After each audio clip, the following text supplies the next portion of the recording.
Hi there, and welcome to Hot Pulps, where we eat hot wings and ask even hotter dental questions. My name is Mihan Havitsa, and I've got Dr. Avik Dandapat here in the studio with us. Dr. Avik Dandapat is running the Implant Diploma. He's an established implant surgeon with over 5,000 cases behind his belt. And we've got him here to tell us a little bit about his enthusiasm and passion for implants and teaching. How are you doing today? I'm very good and very nervous at the moment. How do you deal with hot wings? I don't, but let's see how we go. All right. Well, let's start with the mildest on the bottom here.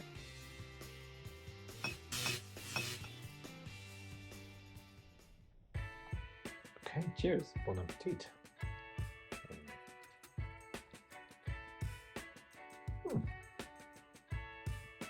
Pleasant. Enjoyable.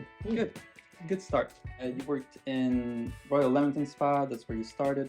You've worked in Twyford and Calcutta. What was the most challenging workplace for you, and how did it affect your view of dentistry? It's a very interesting question, actually. So, I had a variety of experiences, and that oral surgery experience was in Calcutta doing head and neck surgery, and that's where we cut up mandibles and took big tumours out, which gave me my oral surgery exposure and experience in life. That was severe cancer patients and reconstruction. Head and neck cancer, the lymph node dissections and of the sternocleidomastoid, and removing big parts of the mandible and putting them all back together. And being a registrar level in Max Backs and doing that was a good exposure to the extremes of oral surgery and maxillofacial surgery. The next challenge was building my own implant practice. So from there, I'm doing the diploma in implants at the Royal College. Fantastic. Shall we move on to the next wing? Of course, yes. There we go. This is the next bit. No.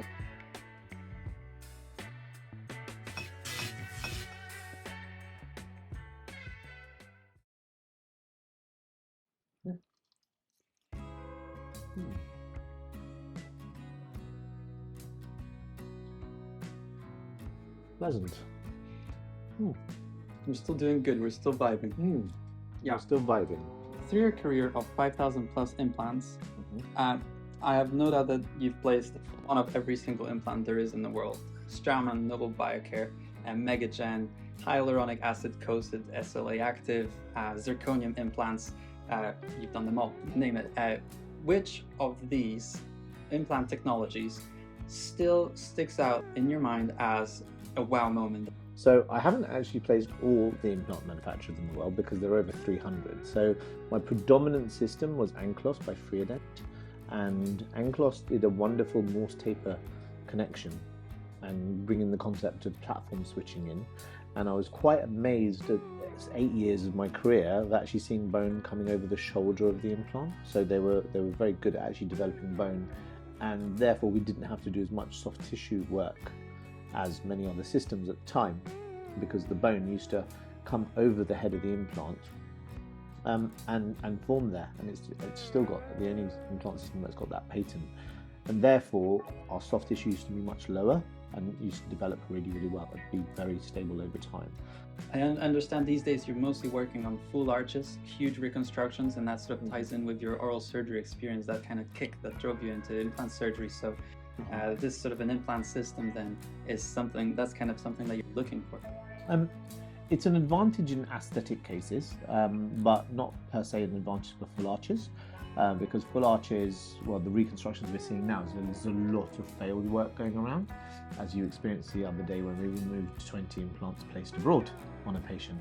And so the challenge now is to save the bone and tissue when we're removing implants and minimize the trauma for the patients and recovery, while still using a novel technique of placing less implants than before and getting a full reconstruction.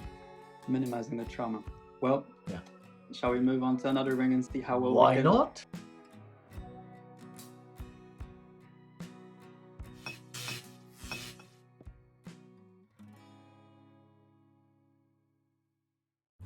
Yeah.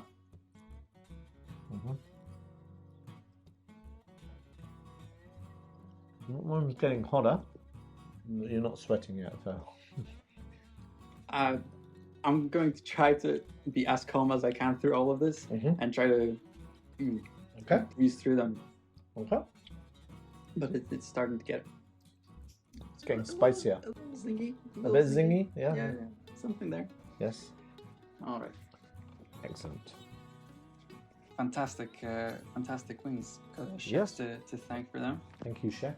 Whoever the chef is, yes. Chef Megan. Chef Megan. Chef Megan.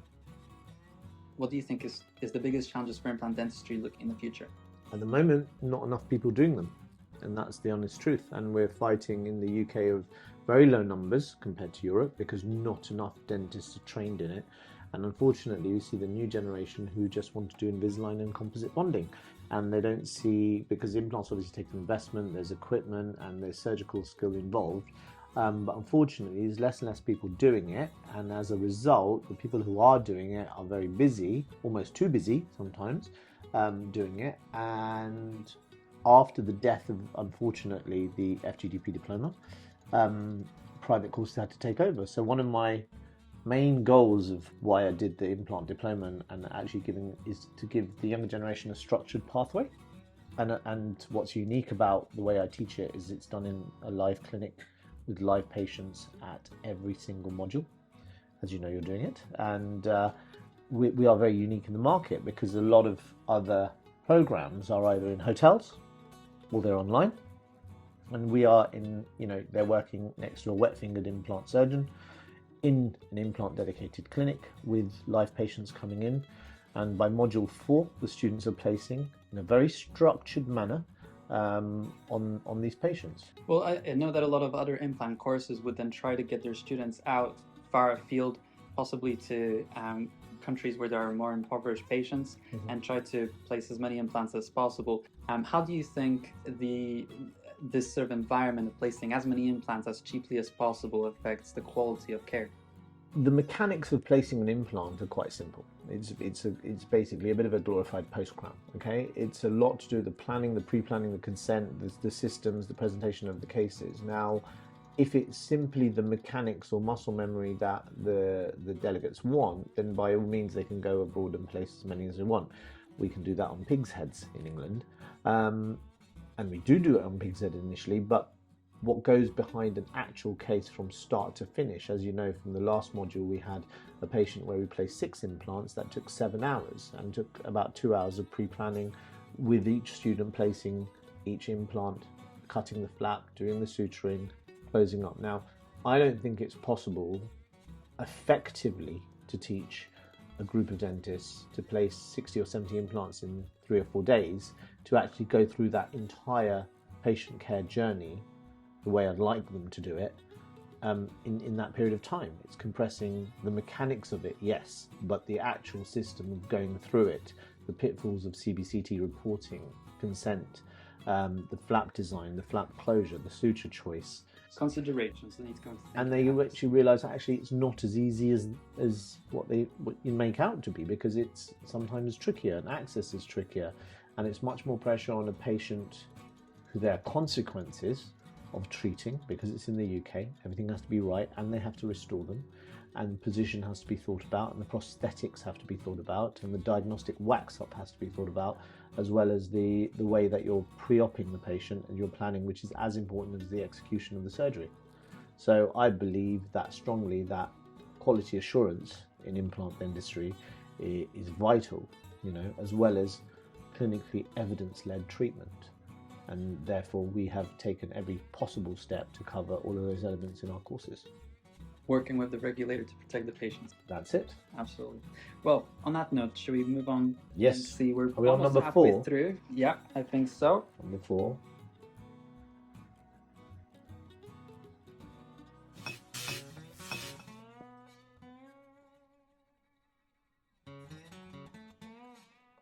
Okay, let's do this.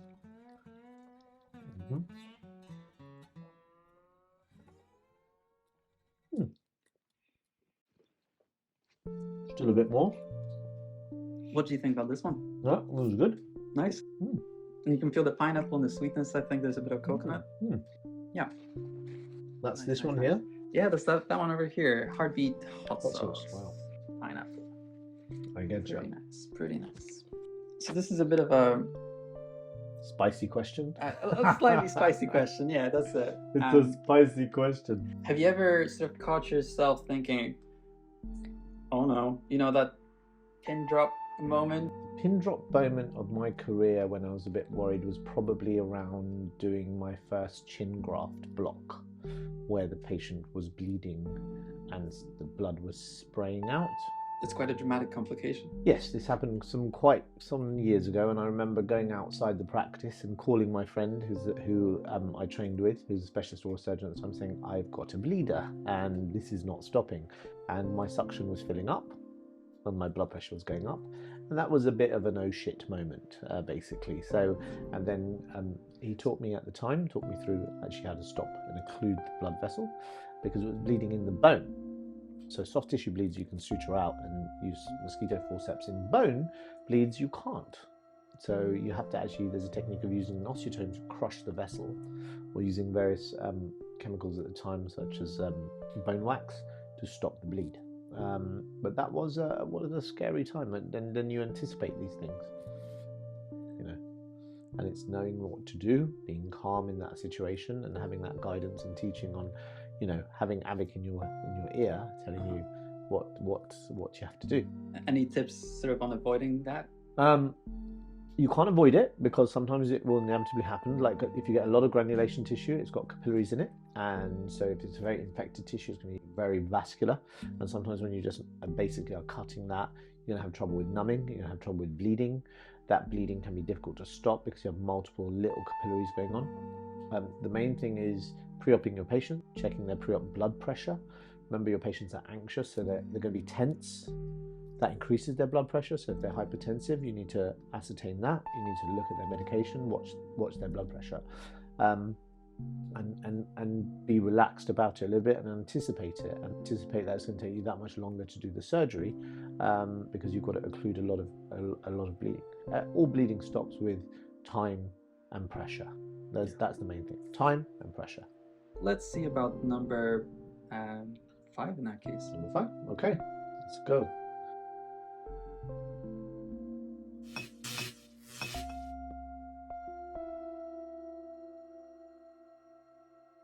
Can't be as bad as a bleed, huh? Right.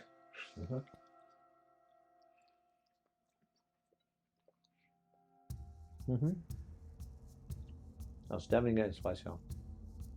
Yeah, that's starting to punch a little bit. Yeah. It's kind of gentle steps up. Beautiful, gentle steps up. Yeah. Good punched it. Dealing with it beautifully, like a pro. Thank you. You stay around London. That's sort of your base of operations now. Have you treated any famous people? Is there sort of a celebrity that you've found yourself coming into close contact with? Yes. Would you be at liberty to tell us about it? No, I can't. Okay. But they're not the best patients, I'll be honest. They're very demanding. They want you to close your clinic to see them. Some of them are very nice, but they come with their entourages. And yeah, celebrities they're wonderful people, but they're just a bit difficult to treat. Their expectations are very high. Obviously, they have TV shows and appearances that they have to be on, and so you have to minimize swelling, and you have to manage them a little bit more differently to other people. Do you find yourself in that sort of situation as if, well, do you find that your clinical approach then changes quite significantly when you're treating? You have to take a dental history and a social history from every patient, and that involves their work. So, if they're celebrity or not a celebrity. With celebrities, you've got to consider when they're returning to work, if they're doing face-to-face interviews, if they're doing TV shows. You don't want to. You want to be able to tell them how long they're going to bruise for, what their recovery time is. Similarly, you get you get a saxophone player, you know, and you're rebuilding the upper teeth. The way the airflow from the lungs through to the structure of the palatal surfaces of the teeth, that matters, because if you don't get that right and you don't mimic what they had before, they won't be able to play the saxophone. Now, if there's their livelihood, that could affect somebody. So I imagine that then plays a little bit more of a weight in terms of your prosthetic planning, because you'll be trying to mimic what the prosthetic planning, yes, but prosthetic planning leads to surgical planning. So your surgery has to actually you have to work backwards. So you have to work from the final result and backwards, which then dictates your implant positions, which then dictates your prosthetic envelope and your tooth positions. And we have wonderful digital tools now that does it all for us, which is very cool. Yeah, that'll be the intraoral scanners and CBCT and combining that. Yes, absolutely. Combining that, CBCT, intraoral scans, extraoral facial markers, looking at actually recording mandibular jaw movements in digital space, virtual articulation, to name a few. Yes, and now with the new way of using photogrammetry, the full arches for getting accurate positional heads of the implants intraorally, you can produce restoration within 1 or 2 appointments, which is accurate, which is great. Right, let's move on to the last of this little series before it sort of changes gear a little bit, Okay. Which is number 6 over here.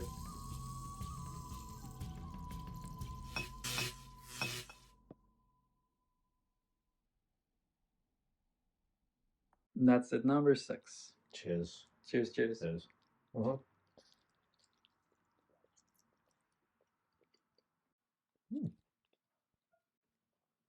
It's nice.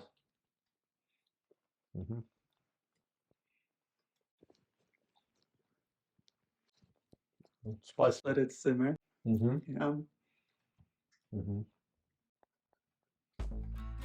Yeah, that's definitely hit me. Definitely hit me. Yeah, I can feel that too. Yeah. I find that this one definitely, well, it's a garlic sauce and that. That's the one you seem to have there. That's yes. Yeah. This is stronger. Yeah. Deep breath. Deep breath. How do you feel that your family dynamic, whether that's with your sister or your parents, has driven you to excel? And how did you find yourself moving somewhat away from what your parents were doing into this sort of new world of dentistry? No idea. So my sister, actually, she's a drug regulatory officer and she has a PhD in GlaxoSmithKline Global, and so she regulates drugs coming into the UK. So a pretty cool job. Yeah, we've always been academics in our family. You know, from my grandfather was an academic. He had a research institute. He was a gynecologist and a general surgeon. And my dad was in the medical profession. My mum was in the medical profession. I mean, I just diversified from thought that dentistry is cool, and I just thought I could do more with it. And that was me. So there's no rivalry between me and my sister. My sister does her own thing, and she's very clever. And you know, she did a BSc, an MSc at Imperial, and a PhD in skin cancer at Imperial as well. So you know, she did pretty well.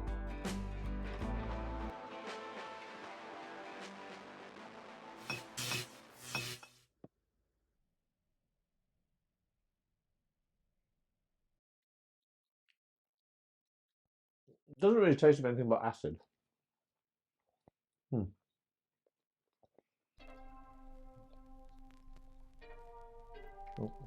Not much taste to it. Acid. No, it's just pure pain. This isn't a nice one. Yeah, this has got a reaction. It definitely is hotter. Yeah. Your eyes are going. Yeah. Okay. Yeah, I know. I can't take it. But yeah, it's not a pleasant sauce. There's no taste to it. It's just evil. I don't know who designed this. There's nothing. Yeah. Which sauce was that? That was the bomb. It's called the bomb. Yeah, Beyond Insanity. Okay. Yeah. Fitting name for such an evil creation. Are we allowed a drink? You want some? I'm okay. Oh yeah, you're not having. I'm not. Okay. As you wish. Okay. So. Next question. In many of your lectures, you talk about the growth mindset, a positive mental attitude. Yeah. You swear by Ashok Sethi's manual. Of all the influences in your professional life, all the stars, all the great minds of implant industry that you look up to, who is the Avik Dandapat for you? Who is there still telling you what is right and what is wrong and how to guide your thinking? No one. Clinical evidence guides me now.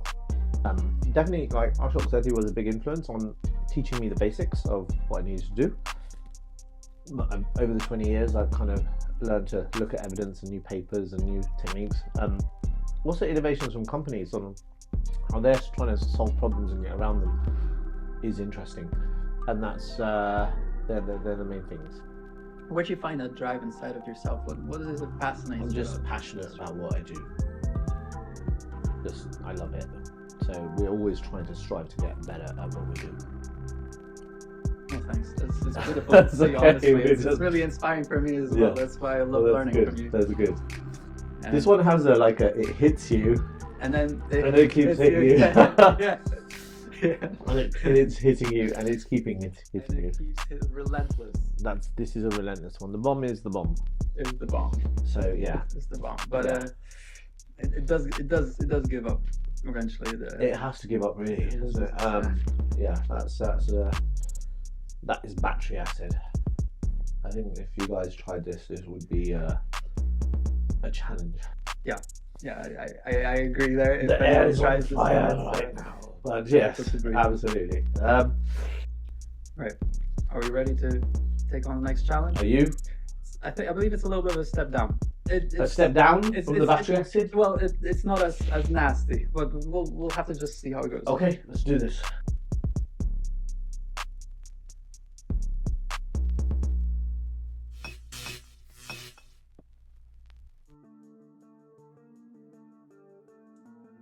Cheers. Cheers. Penultimate challenge. Yeah, this is coated.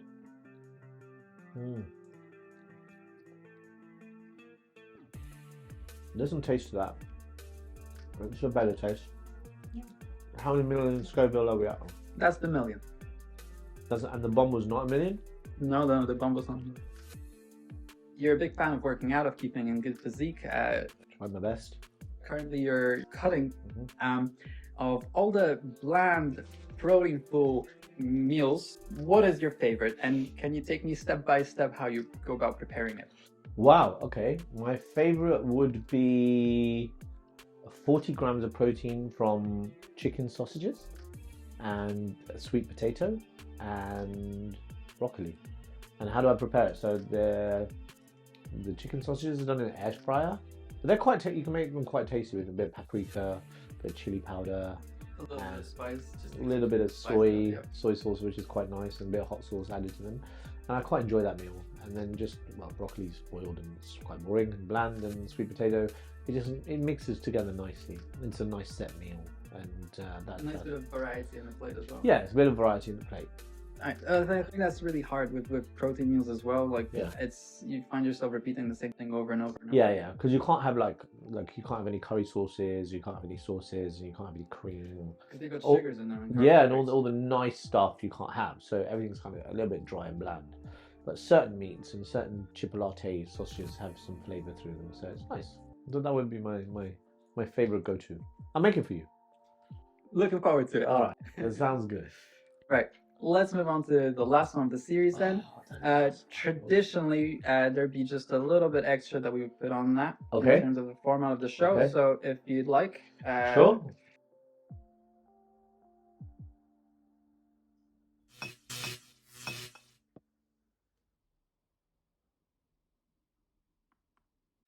I'm game. Watch out, this one is quite runny. Let me just give it a good shake. Okay.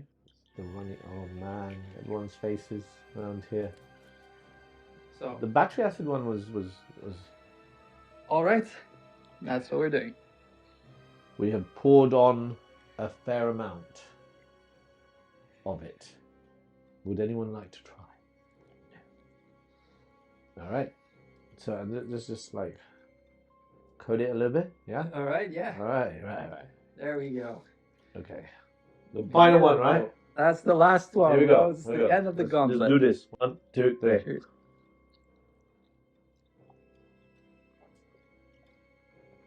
I'm just going to creep up on them.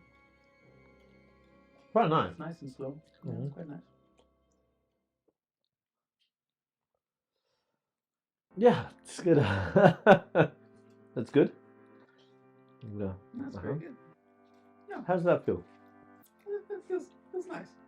Tickles a little bit. Tickles. It's kind of tickly. Yeah. Cool.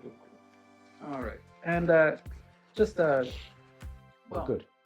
Congratulations on getting through this gauntlet. You did amazingly. Yes, I'm suffering, but I'm holding it down. Yeah. You're running the Implant Diploma, a postgraduate Implant Diploma, registered by Educal. You're running your own implant center. You've actually got two dental surgeries. Give yourself a shout out and a one up. Okay. Shout out is more advice to the younger generation is don't chase money. Don't chase, do what you love to do. And if you love to do composites, do composites. If you love to do crown preps, do crown preps. If you really enjoy oral surgery and you want to take it to the next level, then yes, by all means, you should be doing implants. I am very proud of the course that I've created with the people that I've created it with. And I'd love to help and assist you be the best that you can and help you be independent, as I've done many people. An independent implant surgeon, confident to do everything correctly, ethically, and mainly for the patient's best interest. Beautifully said. Well, thank you very much for coming on to this kind of a change in the programming in terms of the Implant Diploma. Shout out to the Hot Ones for, giving us this idea. It's been pretty fun and I really enjoyed it myself. Dr. Dandapat, thank you very much for coming in, and I guess we'll see you guys again soon. Thank you. Bye-bye.